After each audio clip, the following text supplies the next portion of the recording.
Hi, Joyce. So I'm here today with Joyce. Joyce, tell us a little bit about yourself and the fabulous business Double Dutch. Hello, I'm the co-founder of Double Dutch, which is a range of premium, delicious tonic waters and mixers that are naturally low in calories and sugars. I started Double Dutch with my twin sister Reisa. We are Dutch twins, hence our name. And we're now available in over 45 countries. You can find us in the most amazing venues like Four Seasons, Soho House, all Formula One paddocks, and we're all about offering experience and quality to consumers. And we've just become B Corp certified. So sustainability is a really big part of our journey. And all about making a drinking experience as excited as possible. Fantastic. And definitely, I know kind of from my own experience in gin and tonic, or actually just as a plain mixer drink, kind of really, really quite different and quite special. So you rightly are incredibly proud, but kind of what would you say is your kind of biggest success? I think that's always such a tricky question because there's never like one moment that really makes a difference. I think it's all small little steps that make a business bigger and bigger of the time. But I think for us, definitely in the beginning, it was winning this. We won this Foodpreneur award by Richard Branson. And that kind of was the first step that we thought like, okay, there's something in it. And we were like 4 months into our Double Dutch journey. And kind of that gave us the credibility, but also like the trust, like, okay, let's move forward and there might be something in it. And then I think maybe later getting our biggest shareholder now, who's a minority shareholder, is a family Heineken. So they've really helped us in the past 5 years to where we are today, really helped us strategically, but also as like board members have been really incremental in our growth journey. So I think it's definitely been like the brand ambassadors and the endorsements that we've had that kind of also believed in Double Dutch. Brilliant. And kind of quite often when we talk to entrepreneurs, female founders, as well as kind of male founders, it's you learn as much from the mistakes you make along the way. They're as important. So kind of what perhaps is the biggest failure? I also think there's many failures.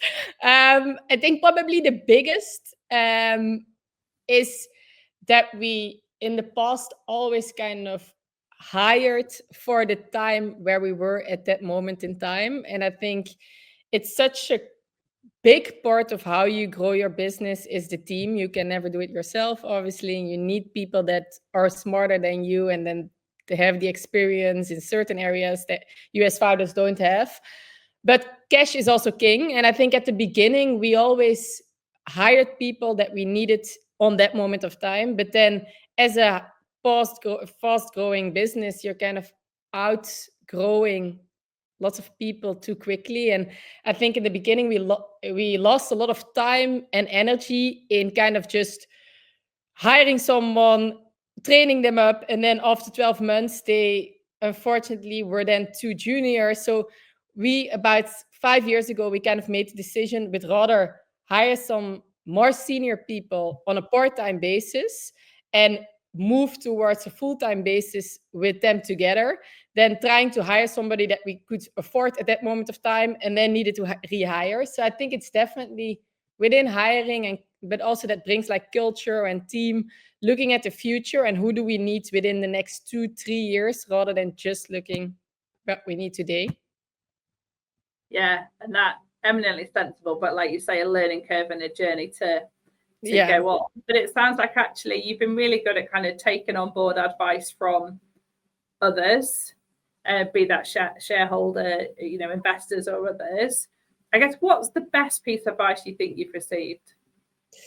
I think the best piece of advice is if you don't ask it, you can't get it. And it's so true. You'll be so surprised, or I've been always so surprised on how helpful people want to be for starting businesses. And especially in the UK, people love the underdog. And you just need to be bold enough and brave enough to ask it. You can always get a no, but I think it's about networking and getting out there and just you need something, you ask as many people as you can, and there will be certainly one person who can help you.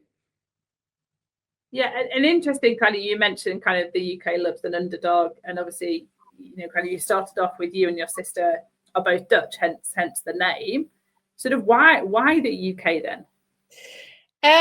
So we always used to make our own mixers, like as a pure hobby back in the Netherlands. Our friends always called us the tonic twins, and it was just like a fun thing that we did. Never thought doing about something serious about it. We started working in finance, but then didn't really like that. So we moved to London to do a second master. And we wrote our dissertation at UCL about the whole gin and tonic hype and the fact that spirits are booming, but choice of mixers are really boring. And so our dissertation was a business model for like more innovative, healthy mixers. And then our university gave us £10,000 to start the business. And so to get that money, we needed to stay in the UK. And so we've been in the UK ever since. But I actually think the UK, it's such a startup environment, and there's so much support and so much initiatives. I honestly think there would have not been a better place for us to start Double Dutch than in the UK. So I think we're very happy, very happy here. Fantastic. And kind of looking back, so you mentioned kind of you went to finance, that wasn't for you. But actually, what else is there you wish you'd have known earlier that might have got you there faster, or you'd have done a bit differently? I think probably focus. It's so important to also be able to say no to certain opportunities, but also there's so many people that want to have your time. And I think especially in a business where my sister and I, we've always been like the face of the business. And because we're the face of the business, at some point, we were like drawn into every meeting and everybody wants your time, and that's just not worth it. I think it's so like the storytelling of the business is such a big part of growing and a part of the success of Double Dutch. And with it, I think it's just really important that we focus on what we do best, and that's the selling part, and that's like being the brand ambassadors and telling and getting our passion out to anywhere and everywhere in the world. And I think with that comes again that team, being able to kind of give trust in the right people within your team, that they probably can do much better the part of finance or ops or parts that we are just not. It's a bit of a waste of time for us, and we're also not the best people to do it. And I think kind of just making sure that as a founder, what are your qualities and what are your priorities, and trying to stick more to them. That at the beginning we've wasted so much time in things that we shouldn't have been doing. And I think, if I would do it all over again, I would be more like, this is what is our value, and this is what we should be spending our time on, rather than just trying to doing everything yourself. I guess what's the ultimate aim? You're on this fantastic journey. You've learned along the way and grown very much from that, and the business has grown significantly as well. Kind of what's your ultimate aim for you and your sister, and for Double Dutch and the team at Double Dutch? Our aim is really becoming the #1 premium mixer brand in our top 10 international countries. And I think for us, it's really being known, like becoming a staple brand, being known for innovation and quality and kind of some more excitement bringing into the mixer category. So it's growing and becoming bigger and getting more brand awareness and really becoming that staple product that consumers know on a day-to-day basis. So Joyce, thank you so much for kind of sharing the journey that you've been on, and that Double Dutch has been on, and kind of what your hopes and aspirations are.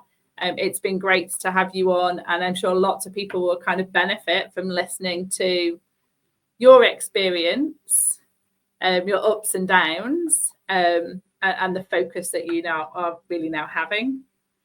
Thank you. I thought this was great, and very much looking forward to seeing you in real life and having a proper gin and tonic together. Can't wait. I'll hold you to it.